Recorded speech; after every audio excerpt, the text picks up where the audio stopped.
Nós saudamos as igrejas e aqueles que nos visitam com a paz do Senhor Jesus. Em reverência à leitura da palavra de Deus, eu convido aqueles que puderem a estarem de pé. Quando faremos a leitura no livro do profeta Isaías, capítulo 38, a partir do versículo 17.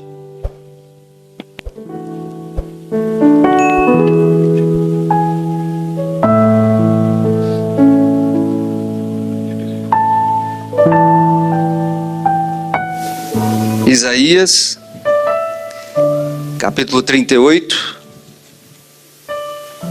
a partir do verso 17.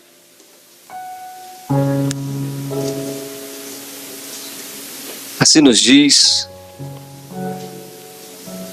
a palavra do Senhor: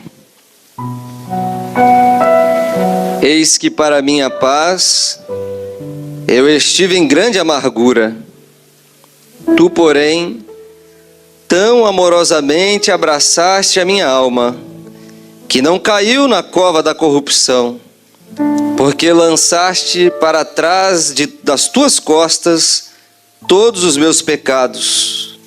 Porque não pode louvar-te a sepultura, nem a morte glorificar-te, nem esperarão em tua verdade os que descem à cova. Os vivos, esses te louvarão, como eu hoje faço. O Pai aos filhos fará notória a tua verdade. O Senhor veio salvar-me.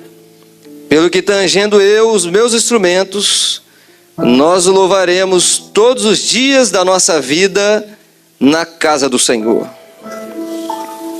Nós vamos orar a Deus. Senhor Deus, nós te louvamos, porque cremos na presença do Senhor neste lugar, no Deus onipresente. Em todos os lugares onde há um adorador do Senhor, o Senhor está presente. E o nosso pedido é que na tua palavra que o Senhor possa alegrar o nosso coração. Completa, Senhor, a tua bênção. É o pedido que fazemos a ti, em nome de Jesus. Amém. Assentados. As palavras que nós lemos, as palavras do rei Ezequias. Palavras de um rei, de um homem que era dentro do seu território a autoridade máxima. Muitos subordinados, riquezas, regalias, mordomias. Mas uma notícia mudou o curso da sua história. Ele recebeu a notícia de que ele estava enfermo e que ele iria morrer.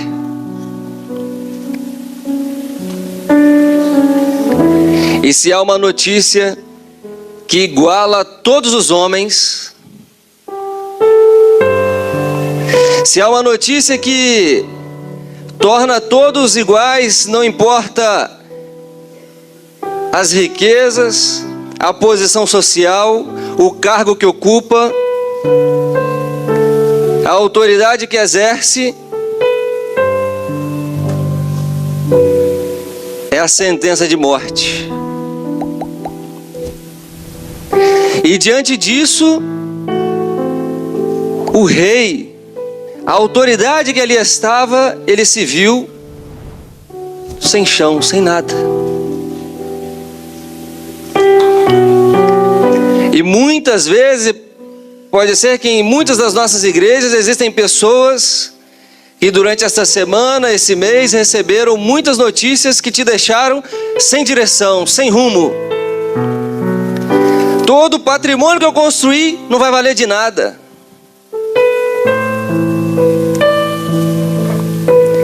Mas você foi convidado aqui para um recado que nós temos da parte do Senhor. Deus está neste lugar para te abençoar. E a experiência que o rei Ezequias viveu é a experiência que muitos já viveram e que muitos viverão durante esta noite. De saber que se existem problemas que o homem não pode resolver, Jesus é a solução dos nossos problemas. E em suas palavras ele relata aquilo que aconteceu com sua vida. Ele diz assim: olha, tu tão amorosamente abraçaste a minha alma. Porque a alma do homem tem sede do Deus vivo. E ela não se satisfaz com bens. Ela não se satisfaz com uma família reunida. Ela não se satisfaz com um cargo público. Existem necessidades que a alma do homem tem, que faz com que o homem more numa cobertura e não tenha paz. Faz com que o homem chegue à conclusão: olha, eu conheci o mundo todo, eu viajei para onde eu queria, mas nada adiantou para mim. Mas esta noite para você está sendo apresentado o médico da alma. É Jesus. Ele é poderoso e pode abraçar a nossa alma. Ele pode restaurar a nossa alma. Ele pode cuidar da nossa vida. Se havia uma necessidade que fugia dos poderes do rei Ezequias, ele sentiu o abraço da sua alma. Jesus é aquele que conhece a alma do homem. Ele sabe cada trauma que você viveu, cada sentimento que você tem. Mas o gesto do amor, da misericórdia, da graça do Senhor foi abraçar a alma daquele rei. Ele sentiu que aquilo que as riquezas não poderiam preencher, aquilo que os seus servos não poderiam preencher, aquilo que conquistas territoriais não preenchiam, Jesus preencheu. E ele disse assim: olha, porque lançaste para trás das tuas costas os meus pecados. E esta é a forma com que Deus se apresenta para o homem, para mostrar que Deus tem um projeto de salvação. Se havia uma sentença de morte para ele, Jesus veio para apresentar um projeto de resgate, um projeto de salvação. E nesse projeto ele cuida da alma do homem, ele abraça, ele faz com que o homem sinta que está nos braços do Pai.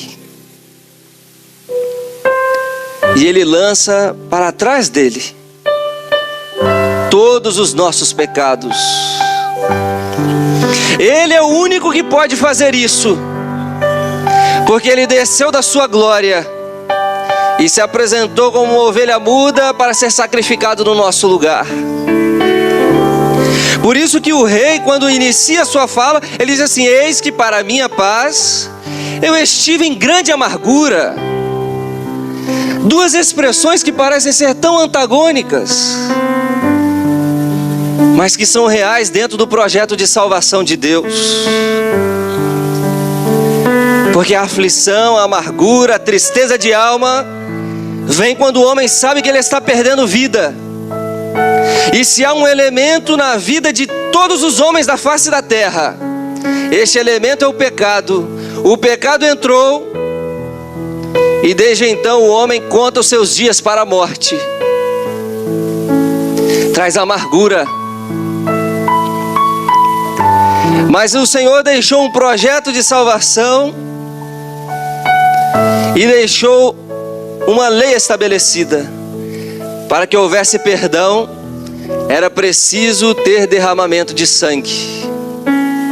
Desde o primeiro pecado do homem, lá no Éden, foi preciso verter o sangue de um animal para que o homem pudesse ser perdoado. E nós estamos aqui em paz, louvando ao nome do Senhor, vivendo a experiência de estar na igreja, corpo de Cristo, mas alguém precisou morrer no nosso lugar. Eis que para a minha paz Hoje o homem justificado pela fé, o homem tem paz com Deus, por meio de Cristo Jesus. Mas ele esteve em amargura, porque quando lembramos que o lugar da cruz era nosso, quando lembramos que nós fomos aqueles que pecamos e que deveríamos ter a sentença do juízo, mas que entendemos que Deus enviou o seu Filho Jesus para morrer no nosso lugar, gera no coração do homem arrependimento.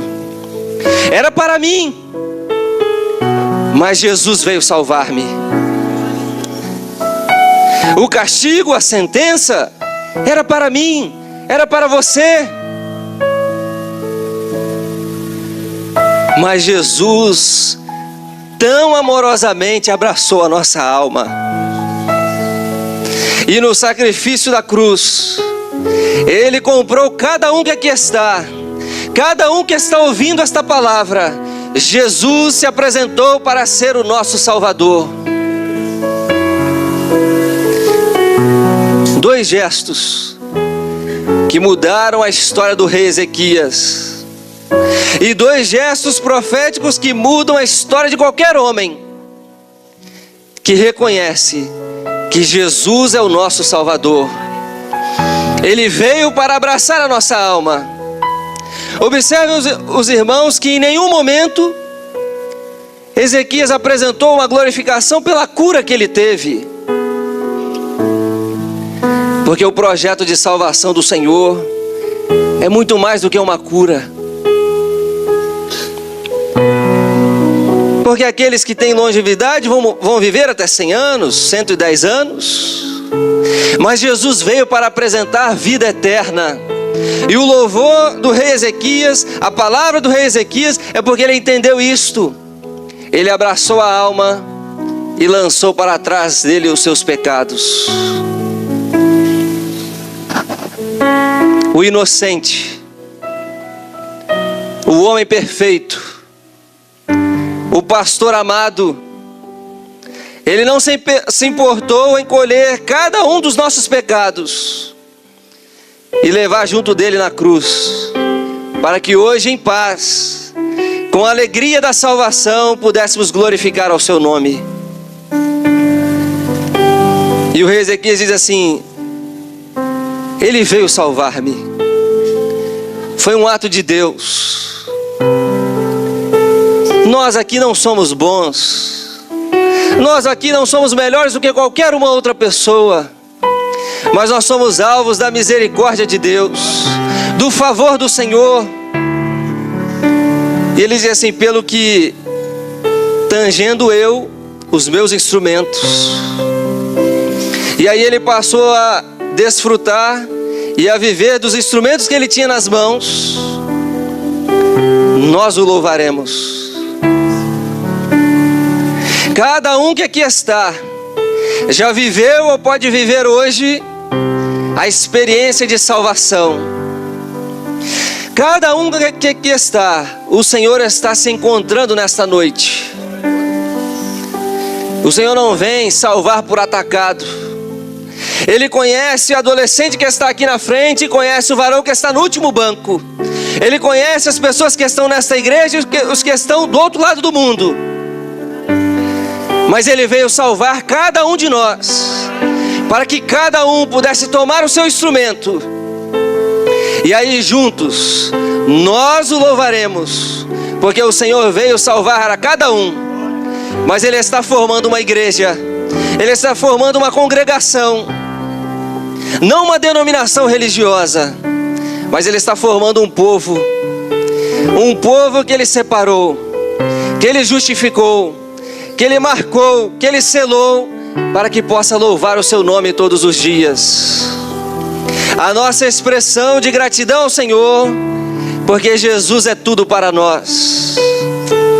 O rei Ezequias entendeu que tudo aquilo que ele tinha era nada diante daquilo que ele estava enfrentando. Tudo aquilo que você construiu na sua vida talvez seja nada diante da notícia que você recebeu. Mas nesse culto, o Senhor transformou esse culto para te dar um recado: tem de bom ânimo, pobre pecador. Tem de bom ânimo, filho. Tem de bom ânimo, filha. Jesus veio para abraçar a sua alma. Jesus lançou para trás dele os seus pecados. Porque o homem diz que perdoa, mas no primeiro momento ele lança no seu rosto. Mas Jesus é o único que pode perdoar e esquecer os nossos pecados. Não importa a sua história. O Senhor mostrou que em uma das nossas igrejas há um homem que entrou com um grande peso.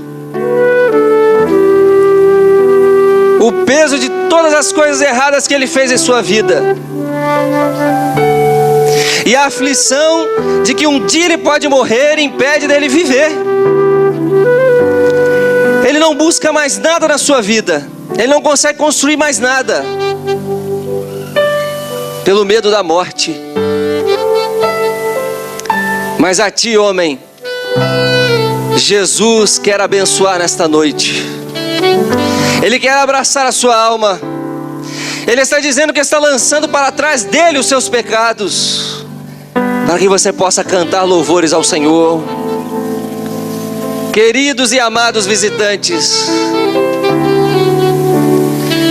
o rei Ezequias louvou por aquilo que Deus fez. O Senhor o curou, e ele pôde retornar à casa de Deus para louvar o seu nome. A igreja só está cantando louvores porque um dia o Senhor nos curou de uma enfermidade espiritual. A enfermidade que o homem adquiriu no Éden, que foi o pecado. O sacrifício de Jesus na cruz é poderoso para curar o homem, perdoar o homem, e nos faz cantar louvores. Vem dizendo ao Senhor, porque Jesus é tudo para nós. Só Ele é digno da nossa adoração, do nosso louvor.